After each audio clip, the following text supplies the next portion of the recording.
ஸ்பேஸ்ல இருந்து ஒரு வித்தியாசமான பொருள் வருது. அதை பார்த்து மக்கள் எல்லாருமே பயந்து போறாங்க. ஏன்னா அது பாக்குறதுக்கு ஒரு மாதிரி ஏலியன் யூஎஃப்ஓ மாதிரி இருக்கு. அது நேரா பூமியுடைய ஒரு பகுதியில மோதின அடுத்த செகண்டே ஒரு கிறிஸ்டல் மாதிரி ஃபார்ம் ஆகி அந்த பொருளை மொத்தமா க்ளோஸ் பண்ணிடுது. இந்த பொருள் என்ன எதுன்னு தெரியல, ஆனா சயின்டிஸ்ட் அதை ஆர்டிஃபேக்ட்னு சொல்றாங்க. அந்த ஆர்டிஃபேக்ட பத்தி அவங்க தெரிஞ்சுக்கணும்னா ஃபர்ஸ்ட் அதை சுத்தி இருக்கிற கிறிஸ்டலை பத்தி இவங்க புரிஞ்சுக்கணும். அதை தாண்டி உள்ள இவங்களால போகவே முடியல.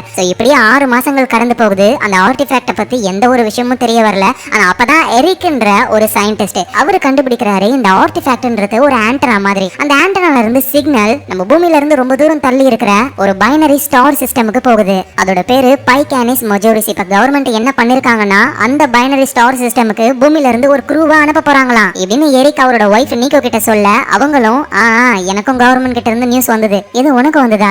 ஏன்னா அந்த ஸ்டார் சிஸ்டமுக்கு போற க்ரூவோட லீடரா என்னதான் அப்பாயிண்ட் பண்ணிருக்காங்க அப்படின்னு நீக்கோ சொன்ன உடனேயுமே இங்க எரிக்கு கடுப்பாகிறாரு. ஏன்னா போறது ரொம்ப ரொம்ப ரிஸ்கான ஒண்ணு, நீ ஏன் போற அப்படின்னு சொல்லியும் நீக்கோ கேக்குற மாதிரியே இல்ல. சோ அவங்க அந்த க்ரூவோட ஸ்பேஸுக்கு போக தான் போறாங்களே. சோ அந்த க்ரூ போற அந்த ஸ்பேஸ்ஷிப் உடைய பேரு சால்வரி. சோ மனுஷங்க உருவாக்குனதுலயே ரொம்ப பவர்ஃபுல்லான வேகமான ஸ்பேஸ்ஷிப் இதுதான். சோ பூமியில இருந்து இந்த ஸ்பேஸ்ஷிப் கிளம்புது. அந்த பைனரி ஸ்டார் சிஸ்டமுக்கு போறதுக்கு 3 மாசம் ஆகும். சோ அதனால க்ரூ மெம்பர்ஸ் எல்லாருமே கிரையோ ஸ்லீப்ல தூங்க ஆரம்பிக்கிறாங்க. 3 மாசம் கழிச்சு தான் அவங்க எழுந்துப்பாங்களே. சோ இப்படியே 1 மாசங்கள் கடந்து போகுது. திடீர்னு நம்ம நீக்கோ கண்ணை முழிச்சு எழுந்துக்கிறாங்க. சோ அப்படியே தட்டு மாதிரி நடந்து வரும்பொழுது ஸ்பேஸ்ஷிப்குள்ள ஒருத்தர் நிக்கிறாரு. அவரோட பேரு வில்லியம். அந்த நேரம் ஸ்பேஸ்ஷிப் லைட்டா ஆடுதா. நம்ம நீக்கோ அந்த வில்லியமுடைய உடம்புக்குள்ள புகுந்து வெளியே வராங்க.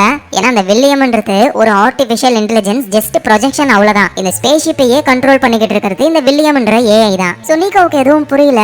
அந்த ஸ்டார் சிஸ்டமுக்கு நம்ம போய் சேரத்துக்கு 3 மாசம் ஆகும். ஒரே மாசத்திலேயே என்னை எழுப்பிட்டியே ஏன் அப்படின்னு கேட்கும்போதுதான் அந்த வில்லியம் ஏஐ ப்ராப்ளத்தை சொல்ல ஆரம்பிக்குது. ஆக்சுவலா பூமியில இருந்து அந்த பைனரி ஸ்டார் சிஸ்டம் இவ்வளவு தூரத்துல தான் இருக்குன்னு சயின்டிஸ்ட் கணக்கு போட்டிருப்பாங்க. ஆனா உண்மை அது கிடையாது. அந்த பைனரி ஸ்டார் சிஸ்டம் ரொம்ப தூரத்துல இருக்கு. பூமிக்கும் அந்த ஸ்டார் சிஸ்டமுக்கும் நடுவுல ஒரு காஸ்மிக் கிளவுட் இருக்கு. அந்த கிளவுட் என்ன பண்ணிருக்கு, அந்த ஸ்டார் சிஸ்டம் வந்து ரிஃப்ளெக்ட் பண்ணிருக்கு. பூமியில இருக்கிற சயின்டிஸ்ட்லாம் அந்த ரிஃப்ளெக்ஷனை பார்த்து தான் டிஸ்டன்ஸை வந்து கணக்கு போட்டிருக்காங்க. ஆனா உண்மையிலேயே அந்த ஸ்டார் சிஸ்டம் அந்த கிளவுடுக்கு பின்னாடி தூரத்துல இருக்கு. சோ நம்ம போய் சேரத்துக்கு எப்படியும் இன்னும் 7 மாசம் ஆகும் அப்படின்னு அந்த ஏஐ சொல்ல சோ நீக்கோ என்ன பண்றதுன்னு தெரியாம முழிச்சுக்கிட்டு இருக்காங்க. அந்த கிளவுட்ஸ்குள்ள புகுந்து போனா இவங்க இன்னும் சீக்கிரமா போலாம். ஆனா அந்த கிளவுட்ஸ்குள்ள என்ன இருக்கும்னு யாருக்கும் தெரியாது. ஒரே வழி அந்த கிளவுட்ஸை சுத்திட்டு போறது தான். அதுக்கு ரொம்ப டைம் ஆகும். சோ நீக்கோவும் அந்த ஏஐ கிட்ட சரி நம்ம இப்ப எங்க இருக்கோம் அப்படின்னு கேட்க அதுவும் விண்டோவை பார்க்க சொல்லுது. இவங்க வெளியே போய் பாக்குறாங்க. அப்படியே ப்ளூ கலர்ல ஒரு அழகான நட்சத்திரம். இதுதான் சிரியஸ் ஏ.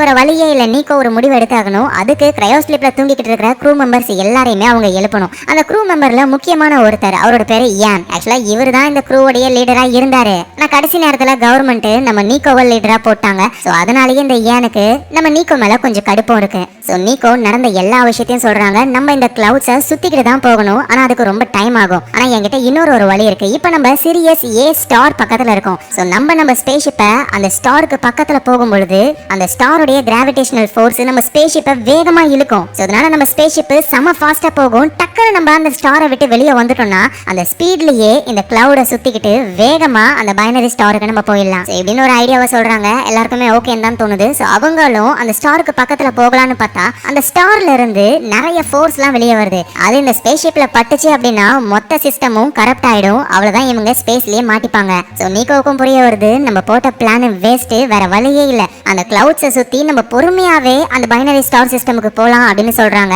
ஆனா இந்த விஷயம் அந்த ஏனுக்கு பிடிக்கவே இல்ல. சோ ஏன் என்ன சொல்றாருன்னா அந்த ஸ்பேஸ்ஷிப்ல ஒரு ஷீல்டு இருக்கு. அந்த ஷீல்டை நம்ம யூஸ் பண்ணா ஸ்டார்ல இருந்து வர அந்த ஃபோர்ஸ்ல இருந்து நம்ம எஸ்கேப் ஆக முடியும். சோ ஸ்டாரோடைய கிராவிடேஷனல் ஃபோர்ஸை யூஸ் பண்ணியே வேகமாவே நம்ம போயிடலாம் அப்படின்னு சொல்ல நீக்கோ முடியவே முடியாது, ரிஸ்க் எடுக்க வேணாம்னு சொல்றாங்க. ஆனா ஏன் என்ன பண்றாருன்னா நீக்கோவுக்கு மயக்க மருந்த போட்டுறாரு. சோ அப்புறம் ஏன்னு அந்த ஸ்பேஸ்ஷிப்பை கண்ட்ரோல் பண்ணி ஷீல்டை போட்டுக்கிட்டு சீரியஸ் ஸ்டாருக்கு பக்கத்துல அவங்க போக ஆரம்பிக்கிறாங்க. அந்த ஸ்டாரும் அந்த ஸ்பேஸ்ஷிப் அதோட கிராவிட்டி ஃபோர்ஸ்னால இழுக்க ஆரம்பிக்குது. ஆனா என்னதான் இவங்க ஷீல்டு போட்டாலும் அந்த ஸ்டார்ல இருந்து வர ஃபோர்ஸ் இவங்களோட சிஸ்டமை கரெக்ட் பண்ண ஆரம்பிக்குது. சோ இதே நம்ம போச்சுன்னா அவ்வளவுதான், இவங்க எல்லாரோட கதையும் முடிஞ்சிடும். நல்ல வேலையா மயக்கத்துல இருந்து நம்ம நீக்கோ எழுந்துக்கிறாங்க. அவங்க ரொம்ப ரொம்ப திறமையான ஒரு ஆஸ்ட்ரோநாட்ன்றதுனாலதான் கடைசி நேரத்துல இந்த மிஷனுக்கு இவங்களை லீடரா போட்டிருக்காங்க. சோ நீக்கோ அந்த ஸ்பேஸ்ஷிப்பை அவங்க கண்ட்ரோல்ல எடுக்க ஆரம்பிக்கிறாங்க. ரொம்ப கஷ்டப்பட்டு சீரியஸ் ஸ்டாருடைய கிராவிடேஷன்ல இருந்து வெளியவும் வந்துடுறாங்க. ஆனா இருந்தாலும் இந்த இம்பாக்ட்னால நிறைய ப்ராப்ளம் வருது. ஸ்பேஸ்ஷிப்ல இருக்கிற கிரையோபாட் சிஸ்டம் ஒர்க் ஆகல, கம்யூனிகேஷன் டிவைஸ் ஸ்பாயில் ஆயிடுச்சு. இப்படின்னு நிறைய ப்ராப்ளம் இருக்கு. எது என்னவோ நீக்கோ அந்த ஸ்பேஸ்ஷிப்பையும் க்ரூ மெம்பர்ஸையும் காப்பாத்திட்டாங்க. ஆனா இந்த விஷயம் எனக்கு பிடிக்கவே இல்லை. சோ அதனால நீக்கோ தனியா இருக்கும்போது போட்டு தள்ளுறதுக்கு ஆளு கத்தியோட வராரு. நீக்கோ ஒரு உதைக்கிறாங்க.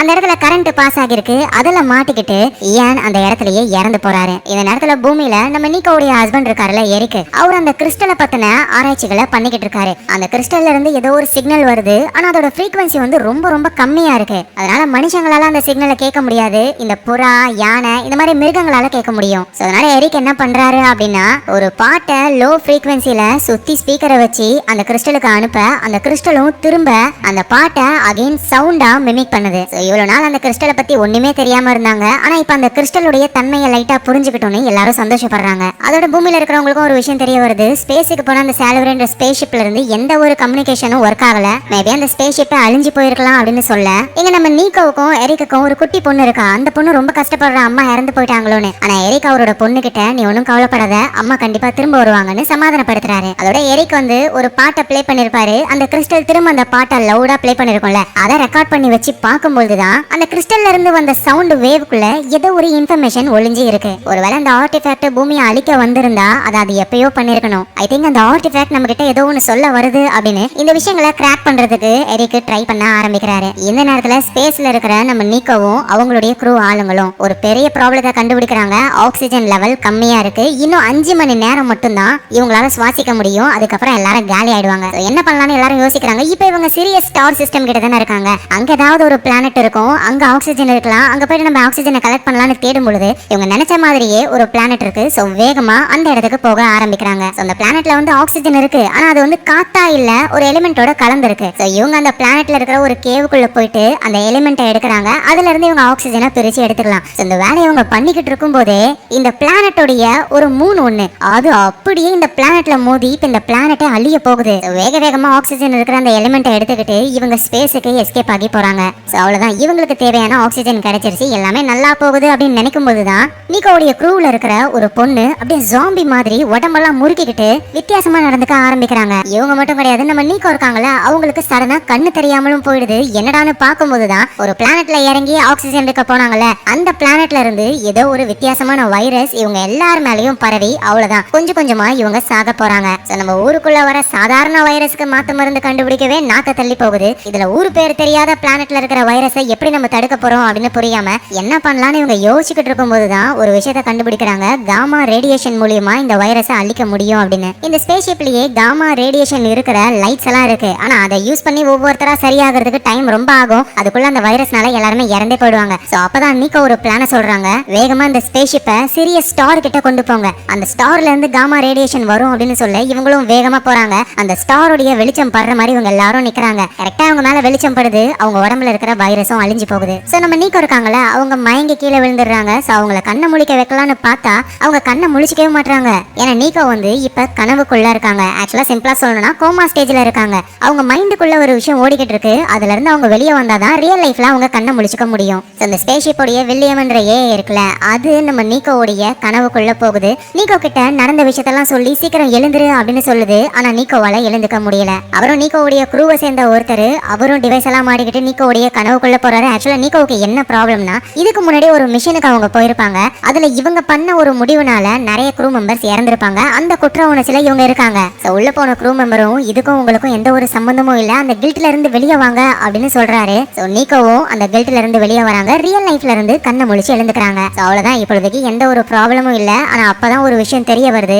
இவங்களுக்கு பக்கத்திலேயே ஒரு சோலார் சிஸ்டம் இருக்கு. அதுல ஒரு பெரிய பிளானட் இருக்கு. அந்த பிளானட்டுக்கு ஒரு மூன் இருக்கு. பார்த்தா அது பூமி மாதிரியே இருக்கு. மனுஷங்க வாழ தகுதியுள்ள மூன். அது எப்படி நம்ம பூமியில ஒரு ஆர்டிஃபேக்ட் ஏலியன் ஆப்ஜெக்ட் வந்ததோ அதே மாதிரி ஒரு ஏலியன் ஆப்ஜெக்ட் அந்த மூன்லயும் இருக்கு. சோ அதனால அதை நம்ம செக் பண்ணி பார்க்கலாம் அப்படின்னு அந்த மூனுக்கு இவங்க போக ஆரம்பிக்கிறாங்க. சோ அதே மாதிரியே அங்க லேண்ட் ஆயிடுறாங்க. அங்க நல்ல குடிக்கிற தண்ணி எல்லாம் இருக்கு. சோ அதை கலெக்ட் பண்ணிக்கிறாங்க. அப்புறம் ஸ்ட்ரைட்டா அந்த ஆர்டிஃபேக்ட் கிட்ட தான் போறாங்க. அதை சுத்தி அப்படியே செடி கொடியா வளர்ந்து போயிருக்கு. சோ ஒரு விஷயம் புரிய வருது, இந்த மூன்ல மனுஷங்க கிடையாது, வேற ஏதாவது உயிரினங்கள் இருக்கா அப்படின்னு கூட இவங்களுக்கு கன்ஃபார்மா தெரியல. சோ அழகா ஜோடி ஜோடியா பிரிஞ்சு இந்த மூனை வந்து எக்ஸ்ப்ளோர் பண்ண ஆரம்பிக்கிறாங்க. அதுல ஷாஷா அப்படின்ற ஒரு சயின்டிஸ்ட், அவர் அந்த ஆர்டிஃபேக்ட்டே இருந்து அந்த ஆர்டிஃபேக்ட்ல ஏதாவது சிக்னல் வருமா அப்படின்னு சொல்லி ஆராய்ச்சி பண்ணிக்கிட்டு இருக்காரு. அப்ப சடனா அந்த ஆர்டிஃபேக்ட்குள்ள இருந்து ஒரு கை பிடிச்சி அவர் அப்படியே உள்ள இழுக்கிறது. அவருக்கு என்ன ஆச்சுன்னே தெரியல. இங்க மத்தவங்க எல்லாம் தனித்தனியா பிரிஞ்சிருக்காங்க. அதுல வந்து ஒரு மைக்ரோ பயாலஜிஸ்ட் ஒருத்தர், அவரோட பேரு பர்னி, அவரும் அவர் கூட இன்னொருத்தவங்களும் இங்க சாப்பிடுற ஃபுட் ஏதாவது கிடைக்குமான்னு தேடிக்கிட்டு இருக்காங்க. அப்ப சின்னதா ஒரு வித்தியாசமான உயிரினம் அது பர்னியோட கையில ஏற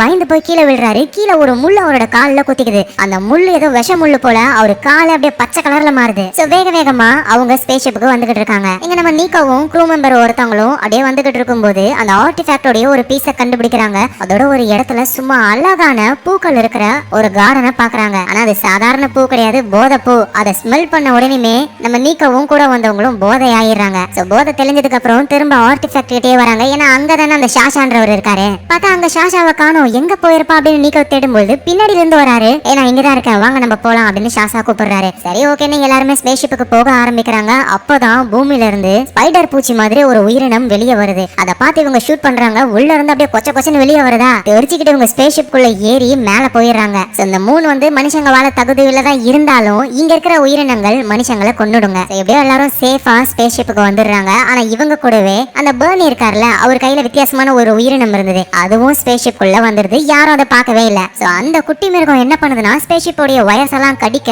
திடீர்னு தீப்பிடிச்சு எரிய ஆரம்பிக்குது. இந்த ஸ்பேஸ்ஷிப்பையே கண்ட்ரோல் பண்ணிக்கிட்டு இருக்கிற அந்த வில்லியம் என்ற ஏஐ ரோபோட்டும் திடீர்னு கரப்ட் ஆகி மறைஞ்சு போகுது. சோ எல்லாரும் நெருப்பு அழிச்சிட்டு ப்ராப்ளம் இருக்கிற இடத்துல போய் பார்த்தா கருகி போயிருக்கிற அந்த குட்டி மிருகம் இருக்கு. சடனா வில்லியம் என்ற அந்த ஏஐயும் ஆன்லைனுக்கு வந்து இங்க ஃபுல்லா நெருப்பு பிடிக்குது அப்படின்னு சொல்லுது. ஆனா பார்த்தா எங்கேயும் நெருப்பு இல்ல. அதோட அந்த வில்லியமை எமர்ஜென்சி அன்டாக் பண்ணி விட்டுடுது. அதாவது என்னன்னா இந்த ஸ்பேஸ்ஷிப்ல இவங்க மட்டும் கிடையாது, இன்னும் நிறைய பேர் கிரையோ ஸ்லீப்ல தூங்கிக்கிட்டு இருக்காங்க. சப்போஸ் ஏதாவது ப்ராப்ளம் இந்த ஸ்பேஸ்ஷிப்க்கு வந்துருச்சுன்னா அந்த கிரையோபாட் இருக்கிற பார்ட்ஸ் மட்டும் தனியா பிரிஞ்சு பூமிக்கு போயிடும். அப்படி இப்ப பிரிஞ்சு போக ஆரம்பிக்குது. ஆனா இப்ப ப்ராப்ளமே இல்ல. ஏன் இந்த வில்லியம் ஏன் இப்படி பண்ணுதுன்னு புரியாம பிரிஞ்சு போன அந்த பார்ட்ஸோட திரும்ப டாக்கிங் பண்ண ஆரம்பிக்கிறாங்க. ஆனா அந்த டாக்கிங் வந்து பர்ஃபெக்ட்டா ஃபிட் ஆகணும் அப்படின்னா வெளிய இருந்து ஒருத்தர் டாக்கிங் ஸ்விட்சை ஆன் பண்ணணும். நம்ம நீக்கோ தான் வெளிய போயிட்டு அந்த டாக்கிங் ஸ்விட்சை ஆன் பண்றாங்க. சடனா ஸ்பேஸ்ஷிப் ஷேக் ஆகுது. அப்படியே நம்ம நீக்கோ ஸ்பேஸ்ல போய் விழுறதுக்கு போறாங்க. நல்ல வேளையா ஒரு கயிறோட ஸ்பேஸ்ஷிப்ல கனெக்ட் ஆகியிருக்காங்க. அப்பதான் தூரத்துல இந்த ஸ்பேஸ்ஷிப் உடைய ஒரு இடத்துல நெருப்பு எரியறத அவங்க புரிஞ்சுக்கிறாங்க. சோ அதுதான் நடக்கிற எல்லாத்துக்கும் ப்ராப்ளம் அப்படின்னு புரிஞ்சுக்கிட்டு இந்த விஷயத்தை ஸ்பேஸ்ஷிப்ல இருக்கிறவங்க கிட்ட சொல்லலாம்னு பொழுது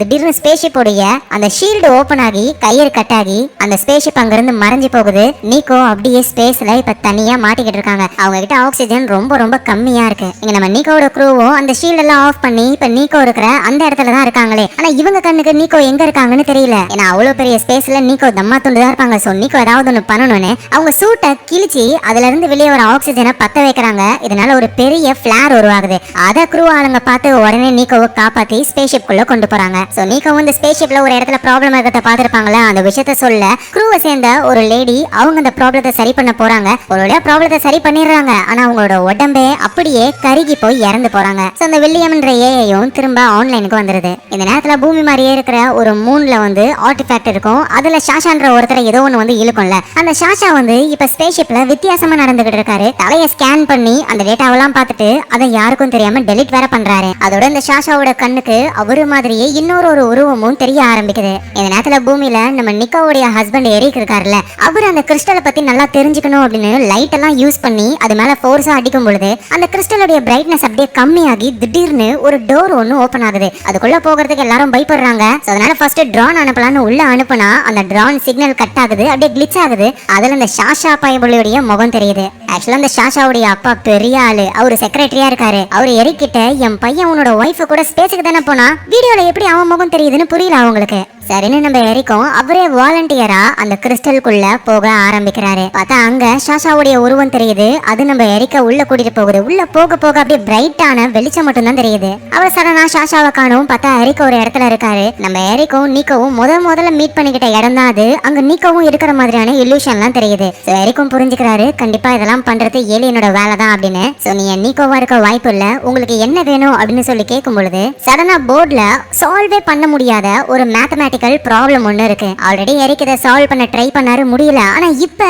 ரொம்ப ஈஸியாவே அவரால் சால்வ் பண்ண முடியுது. எரிக்கால எதுவும் நம்ப முடியல. சடனா அந்த இடத்துக்கு நம்ம நீக்கோவுடைய பொண்ணு வர, ஏய் நீ உள்ள என்ன பண்ற அப்படின்னு எரிக் அவரோட பொண்ணை ஃபாலோ பண்ணியே போறாரு. அந்த இடத்த விட்டும் வெளியே வந்துடுறாரு, மயங்கி விழுந்துடுறாரு ஆளு. நம்ம ஷாஷாவுடைய அப்பா இருக்காருல செக்ரட்டரி, அவரு எரிக்க பார்த்து யோ நீ உள்ள போயிட்டு ஒன்னுத்துக்கும் யூஸே கிடையாது, நான் போறேன் அப்படின்னு ஆளு மிலிட்டரி ட்ரெஸ் எல்லாம் போட்டுக்கிட்டு கூட அடியாளோட அந்த டோர் வழியா போகலான்னு ட்ரை பண்ணும்போதுதான் இந்த செக்ரட்டரி ஒரு விஷயத்த பாக்குறாரு. என்ன நடக்குது எங்க அப்படின்னு சொல்லி கத்த சடனா அந்த கிறிஸ்டல் எல்லாமே பிளாக்கா மாறி ஒரு ஸ்ட்ராங்கான ஒரு சவுண்ட் வேவ் வருது. எல்லாரும் பறந்து போய் விழுறாங்க. அந்த இடத்துல ஒரு ரிப்போர்ட்டர் லேடி இருக்காங்க. அவங்கள ஏதோ ஒண்ணு வந்து அந்த கிறிஸ்டலுக்குள்ள இழுத்துக்குது. அவங்களுக்கு என்ன ஆச்சுன்னு தெரியல. நம்ம எரிக்கோடைய பொண்ணு இருக்கால, அந்த பொண்ணும் அந்த வேவ்ல மாட்டி பாவம் அந்த பொண்ணு மயங்கிடுறா. நம்ம எரிக்கு என்ன பண்றதுன்னு தெரியல. இந்த நேரத்துல ஸ்பேஸ்ல அந்த சாஷா இருக்கார்ல, அவரு இந்த க்ரூவை சேர்ந்த ஒரு பர்சனை தனியா மீட் பண்ணி ஒருவேளை பூமிக்கு ஏலியன்ஸ் வந்துருச்சுன்னா நம்ம என்ன பண்ணுவோம் அப்படின்னு சொல்லி கேட்க, அந்த க்ரூ மெம்பரும் ஒருவேளை ஏலியன்ஸ் வந்துருச்சுன்னா இங்க இருந்தே நம்ம ஒரு பவர்ஃபுல்லான பீமை அனுப்புவோம். அது டைரக்டா பூமியை போய் மோதி அங்க இருக்கிற ஏலியன்ஸை காலி பண்ணிடும். ஆனா அந்த பீம் எல்லாமே வில்லியம் இருக்குல்ல, அதுதான் கண்ட்ரோல் பண்ணுதுன்னு சொல்றாரு. உடனே சாஷாவும் சரி அந்த வில்லியம் எப்படி ஆஃப் பண்றதுன்னு கேட்க இந்த க்ரூ மெம்பருக்கு டவுட் வருது. நீ எதுக்கு அதெல்லாம் கேட்கற அப்படின்னு கேட்கறதுக்குள்ளேயே சாஷா அவரை போட்டு அடிச்சு இல்ல படுக்க போட்டு அப்படியே சாஷாவோட கண்ணுல இருந்து நீட்டா என்னமோ வருது. சோ இதுல இருந்தே நமக்கு புரிய வருது சாஷா எதாலையோ இன்ஃபெக்ட் ஆகி இருக்காருன்னு. சோ இந்த மாதிரி சாஷா அந்த க்ரூ மெம்பர் அப்படி பண்ணும்பொழுது சைட்ல இருந்து ஒரு குரல், என்ன நடக்குது இங்க அப்படின்னு பார்த்தா அந்த செக்ரட்டரி இருக்காருல சாஷாவுடைய அப்பா, அவர் தான் அங்க இருக்காரு. ஸ்பேஸ் ஷிப்ல நடக்கிற விஷயங்கள் இங்க அந்த கிறிஸ்டல்ல ஓபன் ஆச்சுல டோர், அது வழியா செக்ரட்டரிக்கு தெரிய வருது. அதனாலதான் ஒரு ஷாக் ஆகி என்ன நடக்குது இங்க அப்படின்னு சொல்லிருப்பாரு. இந்த விஷயம் நடந்த உடனே டக்குனு கிறிஸ்டல் எல்லாம் பிளாக் ஆகி அதுல இருந்து சவுண்ட் வேவ் வந்து எல்லாரையும் அட்டாக் பண்ணும். சோ சாஷாவும் எதுவும் நடக்காத மாதிரி மத்தவங்க கூட போய் சேர்ந்துக்கிறாரு. இப்ப இவங்க எல்லாருமே அந்த கிளவுட்ஸ் ஒன்னு இருக்குல்ல, அது வழியாவே உள்ள புகுந்து அந்த பைனரி ஸ்டார் சிஸ்டமுக்கு போகலான்னு ரெடி ஆகுறாங்க. ஆனா அதுக்கு முன்னாடி எல்லாரும் சாலட் உட்காந்து சாப்பிட்டுக்கிட்டு இருக்காங்க. அதை சாப்பிட்டு முடிச்ச உடனேயுமே எல்லாரும் அப்படியே போதையாகிறாங்க. ஆனா சாஷாவுக்கு மட்டும் எதுவும் ஆகல, ஏன்னா ஆளு சாப்பிடவே இல்ல. பூமி மாதிரியே ஒரு மூன்ல லேண்ட் ஆகிருப்பாங்க. அங்க ஒரு வித்தியாசமான பூ இருக்கும்ல, அந்த பூவை வந்துட்டு நம்ம மைக்ரோ பயாலஜிஸ்ட் அவர் எடுத்துட்டு வந்திருப்பாரு. அதை சாப்பாடுல கலந்து ஊத்துட்டாரு சாஷா. சோ எல்லாரும் பயங்கரமான போதையில இருக்காங்க. இந்த வில்லியம் என்ற ஏஐ இருக்குல்ல, ஆக்சுவலா அது நம்ம நிக்கோவை லவ் பண்ணது போல. ஏன்னா அந்த ஏஐ ரோபோட்டை வந்து மனுஷங்களுக்கு ஈக்குவலா எல்லா எமோஷனையும் கொடுத்து வச்சிருக்காங்க. அது நிக்கோவை லவ் பண்ணுது. ஆனா நிக்கோ வந்து ஒரு ஏஐ எப்படி லவ் பண்ணுவாங்க, அதனால ரொம்ப ஹர்ட் பண்ற மாதிரி பேசி விட்டுறாங்க. அதனால அந்த வில்லியம் என்ற ஏஐக்கு வந்து மனசு ரொம்ப வலிக்குது போல. அந்த இடத்துக்கு சாஷா வந்து இங்க பாரு, இந்த வலியெல்லாம் மனுஷங்களான எங்களாலேயே தாங்கிக்க முடியாது, நீ என்ன பண்ற, ரீபூட் ஆயிடு, நான் இந்த ஸ்பேஸ் ஷிப்பை நீ வர வரைக்கும் பாத்துக்கிறேன் அப்படின்னு சொல்ல அந்த வில்லியமும் ரீபூட் ஆகுது. அந்த நேரத்துல சாஷா இந்த ஸ்பேஸ் ஷிப்பை மொத்த கண்ட்ரோல்லையும் எடுத்துக்கிறாரு. அதோட வில்லியம் ஏஐ திரும்ப ஆன்லைனுக்கு வராத மாதிரியும் பாத்துக்கிறாரு. சோ இங்க போதை தெரிஞ்சு எல்லாருக்கும் ஒரு விஷயம் புரிய வருது, அந்த சாஷா என்ன ஆளையே காணோம் அப்படின்னு சொல்லி இவங்க சாப்பிட்ட வீடியோவை பிளே பேக் பண்ணி பார்க்கும்பொழுது சாஷா சாப்பிடவே இல்லைன்னு புரிஞ்சுக்கிறாங்க. அவர் தான் ட்ரக்கை கலந்துருக்கணும். அதோட சாஷாவுடைய ஒரு டெலிட்டட் ஃபைல் ஒன்னு இருக்கு, அவர் தலையை ஸ்கேன் பண்ணிருப்பார்ல அந்த ஸ்கேனு. சோ அதை இவங்க ரெக்கவர் பண்ணி பார்க்கும்போதுதான் அவரோட மூளையில வித்தியாசமா ஏலியன் மாதிரி ஒன்னு இருக்கு. சோ அப்படின்னா இங்க இருக்கிறது நம்ம சாஷாவே கிடையாது, ஒரு ஏலியன்னு புரிஞ்சுக்கிறாங்க. இப்ப அந்த ஷிப்பே அந்த ஏலியனோட கண்ட்ரோல்ல தான் இருக்கு. இவங்க எல்லாரையுமே தனித்தனியா சேம்பரை க்ளோஸ் பண்ணி பிரிக்க ஆரம்பிக்குது. இந்த நேரத்துல பூமியில அந்த கிறிஸ்டல்ல இருந்து வந்த வேவ்னால நம்ம எரிக்கோடைய பொண்ணு பாதிக்கப்பட்டிருக்கால. டாக்டர் வந்து செக் பண்ணி பார்க்கும்பொழுது அந்த பொண்ணுக்கு கேன்சர் வந்திருக்கா அந்த வேவோடைய இம்பாக்ட்னால. சோ அதனால அவர் கடுப்பாகிறாரு. வெளியே வந்து அந்த கிறிஸ்டலை பார்த்து அவர் கத்தும் பொழுது சடனா டோர் ஒன்று ஓபன் ஆகுது. அந்த ரிப்போர்ட்டர் லேடியை உள்ள ஏதோ ஒன்று இழுத்துச்சுல, அந்த ரிப்போர்ட்டர் லேடி தான் இப்ப வெளியே வராங்களே. சோ அவங்கள டெஸ்ட் பண்ணி பார்க்கும்போது தலையில ஏதோ ஒரு இம்ப்ளான்ட் இருக்கு. எப்படி சாஷாவுடைய தலையில ஒன்னு இருந்ததோ அதே மாதிரி இவங்களுக்குள்ளேயும் இருக்கு. சோ அந்த ஏலியன்ஸ் தான் புடிச்சு மண்டையில ஃபிக்ஸ் பண்ணிருக்கு போல. சோ ஏலியனால பாதிக்கப்பட்ட அந்த ரிப்போர்ட்டர் லேடியும் உன் பொண்ணுடைய கேன்சர் சரியாகணும்னா அவளை கூட்டிட்டு நீ உள்ள போ, எங்களால சரி பண்ண முடியும் அப்படின்னு ஏலியன் சொல்லுது. இதே நேரத்துல ஸ்பேஸ்ல அந்த சாஷானால எல்லாருமே பாதிக்கப்பட்டு இருக்காங்க. சாஷாவுடைய கண்ட்ரோல்ல தான் ஸ்பேஸ் ஷிப்பே இருக்கு. இதை தடுக்கணும் அப்படின்னா அந்த வில்லியம் என்ற ஏஐ வரணும். ஆனா அதுக்கு தான் லவ் ஃபெயிலியர் ஆயிட்டு ஆள் உட்காந்துக்கிட்டு இருக்காரு ஆஃப்லைன்ல. சோ அதனால நிக்கோ என்ன பண்றாங்க அப்படின்னா ஒரு டிவைஸை மாட்டி அவங்க சிஸ்டம்குள்ள போக ஆரம்பிக்கிறாங்க. அதாவது அந்த ஏஐ உடைய ப்ரோக்ராம்குள்ள போறாங்க. அந்த ஏஐ காதல் சோகத்துல இளையராஜா சாங் கேட்டுக்கிட்டு ஏரி ஓரமா நின்னுகிட்டு இருக்கு. சோ நிக்கோவும் போயிட்டு சமாதானப்படுத்த ட்ரை பண்றாங்க. ப்ளீஸ் வா அப்படின்னு சொல்லி கூப்பிடுறாங்க. சரணா நிக்கோ அங்க இருந்து மறைஞ்சிடறாங்க. ஏன்னா நிக்கோ இந்த மாதிரி வில்லியம் கான்டாக்ட் பண்ற விஷயம் சாஷாவுக்கு தெரிய வந்து சாஷா இப்ப நிக்கோவை அட்டாக் பண்றாரு. சோ அதை தெரிஞ்சுக்கிட்டு தான் நம்ம நிக்கோ அந்த ப்ரோக்ராம்ல இருந்து டக்குன்னு வெளியே வந்து சாஷா கிட்ட இருந்து எஸ்கேப் ஆக ட்ரை பண்றாங்க. சண்டை நடக்குது. நல்ல வேலையா வில்லியம் வெளியே வந்து கரெக்டா சாஷா இருக்கிற அந்த இடத்துல மட்டும் ஷாக் வேவ் பரவி விட அவ்வளவுதான் சாஷா அங்கேயே மட்டையாகிறாரு. சோ அதுக்கப்புறம் எந்த ஒரு ப்ராப்ளமும் இல்ல அப்படின்னு இவங்க நினைக்கும் போதுதான் தூரத்துல ஒரு பிளாக் ஹோல் இருக்கு. அதோடைய கிராவிட்டி இவங்களை இழுக்க ஆரம்பிக்குது. அவ்வளவுதான் கிராவிடேஷனல் ஃபீல்டுல மாட்டிக்கிட்டாங்க. இனிமே லைட்டால கூட இந்த கிராவிட்டில இருந்து தப்பிச்சு போகவே முடியாது. இவங்க ஸ்பேஸ் ஷிப்லாம் வாய்ப்பே கிடையாது. சோ அதான் வில்லியம் ஏஐ சொல்லுது, நம்ம சாஷாவுடைய மண்டையில அந்த ஏலியன் ஏதோ ஒன்று ஃபிக்ஸ் பண்ணிச்சுல வித்தியாசமா இருக்குமே, அதுல அதிக அளவு எனர்ஜி இருக்கு. அந்த எனர்ஜியை நம்ம ஸ்பேஸ் ஷிப்ல யூஸ் பண்ணோம் அப்படின்னா பிளாக் ஹோலோடைய கிராவிட்டியே தாண்டி நம்மளால வேகமா வெளியே வர முடியும் அப்படின்னு சொல்ல, அதே மாதிரி சாஷாவோட மண்டையோட வயரை கனெக்ட் பண்ணி அந்த பவரை யூஸ் பண்ணி பிளாக் ஹோல்ல இருந்து எஸ்கேப் ஆகி வெளியே வராங்க. சோ அவ்வளவுதான் இவங்க கிளவுட்ஸை தாண்டி வந்துட்டாங்க. இப்ப அந்த பைனரி ஸ்டார் சிஸ்டம் பாக்குறாங்க. அதுல பூமி மாதிரியே ஒரு பிளானட் ஒன்னு இருக்கு. இந்த பிளானட்ல இருந்து தான் அந்த வித்தியாசமான கிறிஸ்டல் அந்த யூஎஃப்ஓ வந்திருக்கணும். சரின்னு இவங்களும் அந்த ஸ்பேஸ் ஷிப்பை ஸ்பேஸ்லயே விட்டுட்டு அதுல இருந்து ஒரு பாட் எடுத்துக்கிட்டு இந்த பிளானட்ல லேண்ட் ஆக ஆரம்பிக்கிறாங்க. சோ அந்த பிளானட்ல ஒரு கேவ் இருக்கு. அந்த கேவுக்குள்ள போனா மனுஷங்க வாழ்ந்த மாதிரியே திங்ஸ் எல்லாம் இருக்கு. சடனா ஒரு சவுண்ட் கேக்குது. அப்ப இந்த பிளானட்டை சேர்ந்த மனுஷங்க வர போறாங்க அப்படின்னு திரும்பி பார்த்தா ரெக்கையை வச்சுக்கிட்டு வவ்வால் மாதிரி ஒரு ஏலியன் ஒண்ணு வருது. அது ரொம்ப நல்ல ஏலியன். இவங்க கூட பேச ட்ரை பண்ணுது, ஆனா லாங்குவேஜ் தான் புரியல. சடனா அந்த ஏலியன் கிட்ட ஒரு கம்ப்யூட்டர் இருக்கு. அது வந்து மனுஷங்களுடைய லாங்குவேஜ் பேசுது. மணிக்கவும் அவங்க கிட்ட இருக்கிற டவுட் எல்லாம் கேட்க ஆரம்பிக்கிறாங்க. எங்க பிளானட்டுக்கு ஒரு யூஎஃப்ஓ வந்தது, அதை சுத்தி கிறிஸ்டல் ஃபார்ம் ஆச்சு. அதுல இருந்து சிக்னல் இந்த பிளானட்டுக்கு தான் வந்திருக்கு. சோ அந்த யூஎஃப்ஓவை யார் அனுப்புனது அப்படின்னு கேட்கும் பொழுது அந்த ஏலியன் ஏஐயும் சொல்லுது, ஆக்சுவலா பூமியில இருக்கிற அந்த யூஎஃப்ஓக்கும் இந்த பிளானட்டுக்கும் சம்பந்தமே கிடையாது. எப்படி பூமிக்கு அந்த யூஎஃப்ஓ வந்ததோ அதே மாதிரி தான் இந்த பிளானட்டுக்கும் அந்த யூஎஃப்ஓ வந்திருக்கு. சோ அந்த யூஎஃப்ஓ உருவாக்குனது அக்காயன்ஸ்ன்றவங்க தான். அவங்க இந்த யூனிவர்ஸோடைய பவர்ஃபுல்லான ஏலியன்ஸ். அந்த அக்காயன்ஸ் ஒரு பிளானட்டுக்கு அவங்களுடைய ஆர்டிஃபேக்ட் அனுப்புறாங்க அப்படின்னா அந்த பிளானட் அழிய போகுதுன்னு அர்த்தம். எங்க பிளானட்ல அந்த ஆர்டிஃபேக்ட் வந்து நாங்க அதுக்கு பயந்து ஒளிஞ்சு வாழ்ந்துகிட்டு இருக்கோம். ஆனா நீங்க அந்த அக்காயன்ஸையே தேடி வந்திருக்கீங்க. உண்மையிலேயே நீங்க ஒரு தைரியமான உயிரினங்கள் தான். ஆனா இந்த விஷயம் மட்டும் அக்காயன்ஸுக்கு தெரிஞ்சா உங்க உலகமே காலி. சோ இப்படின்னு அந்த ஏலியன் ஏஐ சொல்ல இவங்க ஷாக் ஆகுறாங்க, கொஞ்சம் டிசப்பாயின்மெண்ட்டும் ஆகுறாங்க. ஏன்னா இந்த பிளானட்ல தான் அந்த ஆர்டிஃபேக்டோட ஆரிஜின் இருக்கும் அப்படின்னு நினைச்சு வந்தாங்க. பார்த்தா இதுவும் பூமி மாதிரியே அந்த ஆர்டிஃபேக்ட்னால பாதிக்கப்பட்ட ஒரு பிளானட் தான். ஸோ சிம்பிளா சொல்லணும்னா அக்காயன்ஸ் அப்படின்ற ஒரு ஏலியன் கும்பல் அவங்க ஒரு ஆர்டிஃபேக்டை மனுஷங்க வாழ தகுதியுள்ள பிளானட்ஸுக்கெல்லாம் அனுப்புறாங்க. ஸோ ஒன்ஸ் அந்த ஆர்டிஃபேக்ட் அந்த பிளானட்டுக்கு போயிடுச்சுன்னா அதுதான் மொத்தமா எல்லாத்தையுமே கண்ட்ரோல் பண்ணுமே. ஸோ அதை எதிர்த்து எந்த ஒரு உயிரினங்களும் போராடினது கிடையாது. நம்ம மனித இனம் மட்டும்தான் அந்த அக்காயன்ஸையே தேடி ஸ்பேஸுக்கு வந்திருக்காங்க. ஸோ இந்த நேரத்தில் ஷாஷாவை பிடிச்சி வச்சிருக்காங்களே, அவர் மண்டைக்குள்ள இருக்கிற அந்த அக்காயன்ஸோடைய இம்ப்ளான்ட் ஒன்று. அதனாலதான் ஷாஷா அந்த மாதிரி நடந்துகிட்டு இருக்காரு. ஷாஷாவும் சொல்றாரு, ப்ளீஸ் என்ன கொல்லுங்க கொல்லுங்கன்னு. ஆனா என்னதான் இருந்தாலும் ஷாஷா இவங்களுடைய குரூவை சேர்ந்தவர்ல, அதனால யாருக்கும் கொல்ல மனசு வரல. அதனால ஷாஷா என்ன பண்றாருன்னா அப்படியே ஃபிக்ஸ் வர மாதிரி நடிச்சு உள்ள வரவங்களை பிடிச்சி இங்க பாரு ஒழுங்கா என்ன கொன்னுடுங்க இல்லனா இவளை கொன்னுடுவேன்னு பிளாக்மெயில் பண்ண வேற வழி இல்லாம ஷாஷாவை காலி பண்றாங்க. அவரோட மண்டைக்குள்ள இருந்து அந்த ஏலியன் இம்ப்ளான்ட்டை எடுக்கிறாங்க. அது பார்க்க ஏதோ ஒரு பூச்சி மாதிரி இருக்கு, ஃபுல்லா மெக்கானிக்கல் தான். இந்த அக்காயன்ஸோடைய இந்த இம்ப்ளான்ட்டை நம்ம வில்லியம் ஏ இருக்கார்ல அவர் கிராக் பண்ணி கோடிங்ஸ் எல்லாம் மாத்தி விட்டு அந்த இம்ப்ளான்ட்டை இவங்களுக்கு ஏத்த மாதிரி யூஸ் பண்ண ட்ரை பண்றாங்க. ஷாஷா வந்து ஒரு க்ரூ மெம்பரை கீழே படுக்க போட்டு அப்படியே கண்ணுல இருந்து கம்பி மாதிரி வந்து குத்துறதுக்கு ட்ரை பண்ணார்ல, அவர் வந்து இப்ப கோமா ஸ்டேஜ்ல ஆளு படுத்துக்கிட்டு இருக்காரு. அவர்கிட்ட இந்த ஏலியன் இம்ப்ளான்ட்டை விட அது அவரோட மூக்குக்குள்ள போயிட்டு அவரோட மூளையில செட்டில் ஆகுது. சோ இந்த க்ரூ மெம்பரோட பேர் வந்து ஜேவியர். சோ இந்த ஜேவியர் கண்ணை முழிச்சு எழுந்துக்கும் பொழுது ஏலியன் கண்ட்ரோல்ல இருப்பாரா இல்ல வில்லியம் ஏஐ வந்து ப்ரோக்ராமை மாத்தி விட்டு இவங்களுக்கு சப்போர்ட்டா இருப்பாரான்னு தெரியல. அதோட இந்த வில்லியம் ஏஐ இருக்குல்ல, அது ஒரு பெரிய வேலையை பார்த்து விட்டுடுது. அது என்ன பண்ணுது, நம்ம நீக்கோ மாதிரியே இன்னொரு ஒரு ஏஐ உருவாக்குது. ஏன்னா நிஜத்துலதான் நீக்கோ கூட அதால ஒன்னா சேர்ந்து வாழ முடியல. சரி நீக்கோவை ஒரு ஏஐ உருவாக்கி அது கூட ஜாலியா இருக்கலாம் அப்படின்னு ட்ரை பண்ணுது. ஆனா அப்படி உருவான அந்த ஏஐ நீக்கவும் பார்க்க வந்து நார்மலா தான் இருக்காங்களே. அதாவது வில்லியம் ஏஐ அளவுக்கு அவங்களுக்கு எமோஷன் எல்லாம் கிடையாது. ஏன்னா ஒரு ஏஐ வந்து அது ஈக்குவலுக்கான இன்னொரு ஒரு ஏஐ உருவாக்க முடியாது, இது ரூல். ஏன்னா வில்லியமுக்கு வந்துட்டு நிறைய கோடிங்ஸ் எல்லாம் தேவைப்படுது. அப்பதான் என்ன பண்ணுதுன்னா ஷாஷாவுடைய மூளையில அந்த ஏலியனுடைய இம்ப்ளான்ட் இருந்ததுல அந்த இம்ப்ளான்டோடைய மொத்த கோடிங்ஸும் வில்லியம் ஏஐக்கு தெரியும். ஸோ அந்த ஒரிஜினல் கோடிங்ஸுக்கு பதிலாக தான் இந்த வில்லியம் ஏஐ வேற கோடிங்ஸை போட்டு அந்த இம்ப்ளான்ட்டையே நார்மலாக்கி ஜேவியரோட உடம்புக்குள்ள ஃபிக்ஸ் பண்ணாங்க. ஸோ அந்த ஒரிஜினல் கோடிங்ஸ் அதாவது அக்காயன்ஸ்ன்ற ஏலியன்ஸோடைய ப்ரோக்ராமிங்க இது உருவாக்கிச்சுல நம்ம நீக்கோ மாதிரியே இருக்கிற ஒரு ஏஐ அதுக்கு ப்ரோக்ராம் பண்ணி விட்டுடுது.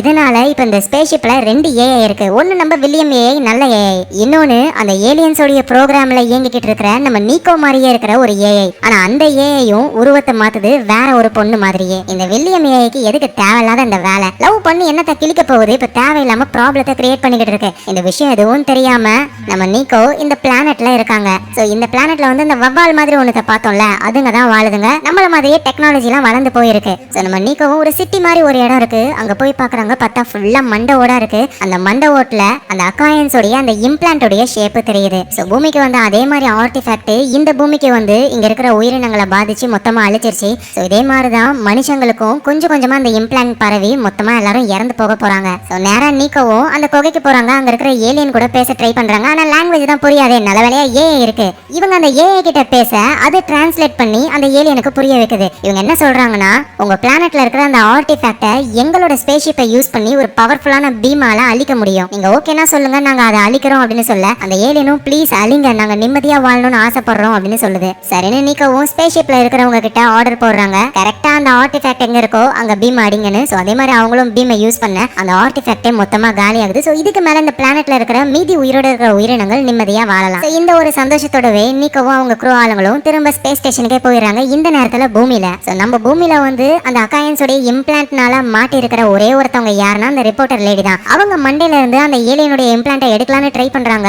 அதுக்காக அவங்கள கட்டி போட்டு ஆபரேஷன் தியேட்டருக்குலாம் கூட்டிட்டு போறாங்க. ஆனா அங்க இருக்கிற எல்லாரையுமே அந்த லேடி காலி பண்றாங்க. நம்ம நிக்கோவுடைய ஹஸ்பண்ட் எரிக் இருக்கார்ல, அவரோட பொண்ணுக்கு திடீர்னு கேன்சர் வந்துருச்சு. சோ மேபி அந்த அக்காயன்ஸால காப்பாற்ற முடியும் அப்படின்றதுக்காக அவரோட பொண்ணை தூக்கிக்கிட்டு அந்த கிறிஸ்டல் கிட்ட போறாரு. சடனா அந்த கிறிஸ்டல்ல டோர் மாதிரி ஒன்று ஓபன் ஆகுது. சோ அவரோட குழந்தைய கூட்டிட்டு அதுக்குள்ள போக ஆரம்பிக்கிறாரு. சோ இந்த நேரத்துல ஸ்பேஸ் ஷிப்ல இருக்கிற நம்ம நிக்கோ அவங்க குரூ எல்லாருமே எப்படியோ இந்த பிளானட்டை நம்ம காப்பாத்திட்டோம், நேரா நம்ம பூமிக்கு போவோம், நடந்த விஷயத்த சொல்லுவோம் அப்படின்னு இவங்க நினைக்கும் பொழுது அந்த அக்காயன்ஸ்ன்ற ஏலியன்ஸோடைய ஸ்பேஸ் ஷிப்லாம் இவங்களை நோக்கி வர ஆரம்பிக்குது. நம்ம ஆளுங்களுக்கு பயத்துல கால்லாம் நடுங்க ஆரம்பிக்குது. எப்படா இவங்களை சமாளிக்க போறோம் அப்படின்னு இவங்க யோசிச்சுட்டு இருக்கும் போதே அந்த ஏலியன்ஸ் நம்ம ஆளுங்களை அட்டாக் பண்றதுக்குலாம் வரல. இவங்க போயிட்டு வந்தாங்களா ஒரு பிளானட், அந்த பிளானட்ல தானே இவங்க அந்த ஆர்டிஃபேக்டை டேமேஜ் பண்ணி அழிச்சிட்டாங்க. அந்த அக்காயன்ஸ் ஏலியன்ஸ் என்ன நினைச்சுக்கிச்சிங்கன்னா நம்ம ஆர்டிஃபேக்டை இந்த பிளானட்ல இருக்கிறவங்க காலி பண்ணிட்டாங்கன்னு நேரா அந்த பிளானட்டுக்கு போயிட்டு அந்த பிளானட்டையே ஒரு செகண்ட்ல அப்படி சுக்கு சுக்கா உடைச்சு செதறது எல்லாமே. நம்ம நீக்கவும் ரொம்ப கஷ்டப்படுறாங்க. ஏன்னா இந்த பிளானட்ல அந்த ஆர்டிஃபேக்ட்னால ஏலியன்ஸ் கஷ்டப்பட்டாலும் அட்லீஸ்ட் உயிரோட இருந்தாங்க. தேவையில்லாம அவங்கள காப்பாத்துறோன்ற பேர்ல அந்த ஆர்டிஃபேக்ட் அட்டாக் பண்ணி இதனால அந்த அக்காயன்ஸ் வந்து மொத்த பிளானட்டையும் காலி பண்ணிட்டாங்க அப்படின்னு ஃபீல் பண்றாங்க. அதோட இன்னொரு விஷயத்தையும் புரிஞ்சுக்கிறாங்க. அந்த ஆர்டிஃபேக்டை நம்ம அட்டாக் பண்ணா அக்காயன்ஸ் வருவாங்க, மொத்த பிளானட்டையும் அழிச்சிருவாங்க. அப்படின்னா இதே நிலைமை தான் பூமிக்கும். நம்ம சீக்கிரமா பூமிக்கு போகணும், ஒரு பெரிய போருக்கு தயாராகணும் அப்படின்னு நீக்கவும் அவங்க குரூவும் ரெடி ஆகுறாங்க. இந்த நேரத்துல பூமியில அந்த அக்காயன்ஸோடைய இம்ப்ளான்ட்னால பாதிக்கப்பட்டுக்கிட்டு இருக்கிற ரிப்போர்ட்டரு லைவ் டிவில விஷயத்த சொல்ல ஆரம்பிக்கிறாங்க. அக்காயன்ஸ் நமக்கு உதவி செய்ய தான் வராங்க, நம்ம அக்காயன்ஸுக்கு சப்போர்ட் பண்ணணும்னு ஏலியனுக்கு சப்போர்ட்டாவே அவங்க பேசுறாங்க. இந்த இடத்துலயே அனதர் லைஃப்ன்ற இந்த சீரிஸோடைய சீசன் 1 முடியுது.